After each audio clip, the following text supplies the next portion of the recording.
മാറിക്കൊണ്ടിരിക്കുന്ന ഒരു ലോകത്ത് അറിവുള്ളവരായിരിക്കുക എന്നത് നിർണായകമാണ്. എല്ലാ ദിവസവും നമ്മളെ തന്നെ അപ്ഡേറ്റ് ചെയ്യാനുള്ള ഒരു മാർഗമാണ് പത്രവായന. ഇന്നത്തെ വാർത്തകളുമായി അസ്മിന ഫാത്തിമ.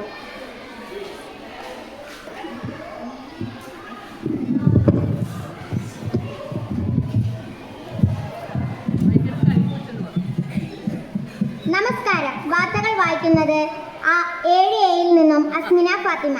നാഷണൽ ടെസ്റ്റിംഗ് ഏജൻസിയുടെ നീറ്റ് UG പരീക്ഷാ ഫലം പുറത്തു വന്നപ്പോൾ ആദ്യ റാങ്കുകാരിൽ കേരളത്തിൽ നിന്ന് ആരുമില്ല. കേരളത്തിൽ നിന്ന് 73,328 പേരാണ് നീറ്റിന് യോഗ്യത നേടിയത്. അനധികൃത യാത്രക്കാരെ നിയന്ത്രിക്കുന്നതിന് സബർബൻ ലോക്കൽ ട്രെയിനുകളിലെ ഫസ്റ്റ് ക്ലാസ് കോച്ചുകളിൽ ടിക്കറ്റ് ചെക്കിൻ ഡ്രൈവ് നടത്താൻ തീരുമാനവുമായി റെയിൽവേ മുംബൈ ഡിവിഷൻ. ജൂൺ 16 മുതലാണ് ചെക്കിംഗ്.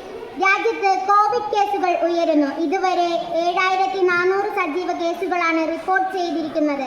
റോഡുകളിൽ ഒരേ സ്ഥലത്ത് 8 ദിവസത്തിൽ കൂടുതൽ പാർക്ക് ചെയ്തു കിടക്കുന്ന ഏതൊരു വാഹനവും ഉപേക്ഷിക്കപ്പെട്ടതായി കണക്കാക്കി സ്ക്രാപ്പ് ചെയ്യുമെന്ന് ഗോവ മുഖ്യമന്ത്രി പ്രമോദ് സാവന്തിന്റെ മുന്നറിയിപ്പ് നൽകി. ഇറാന് നേരെ ഇസ്രയേൽ നടത്തിയ ആക്രമണത്തിൽ അപലപിച്ച് മുഖ്യമന്ത്രി പിണറായി. ബൈക്ക് ടാക്സി നിരോധിക്കാനുള്ള കർണാടക സർക്കാരിന്റെ തീരുമാനം ശരിവെച്ച് ഹൈക്കോടതി. മഴയിൽ മുങ്ങി മലപ്പുറം, കോഴിക്കോട്, വയനാട്, കണ്ണൂർ, കാസർഗോഡ് ജില്ലകളിൽ തിങ്കളാഴ്ച അതിതീവ്ര മഴയ്ക്ക് സാധ്യതയെന്ന് കാലാവസ്ഥാ വകുപ്പ്. ഈ ജില്ലകളിൽ ചുവപ്പ് മുന്നറിയിപ്പ് നൽകി 19 വരെ ശക്തമായ മഴ തുടരാനാണ് സാധ്യത.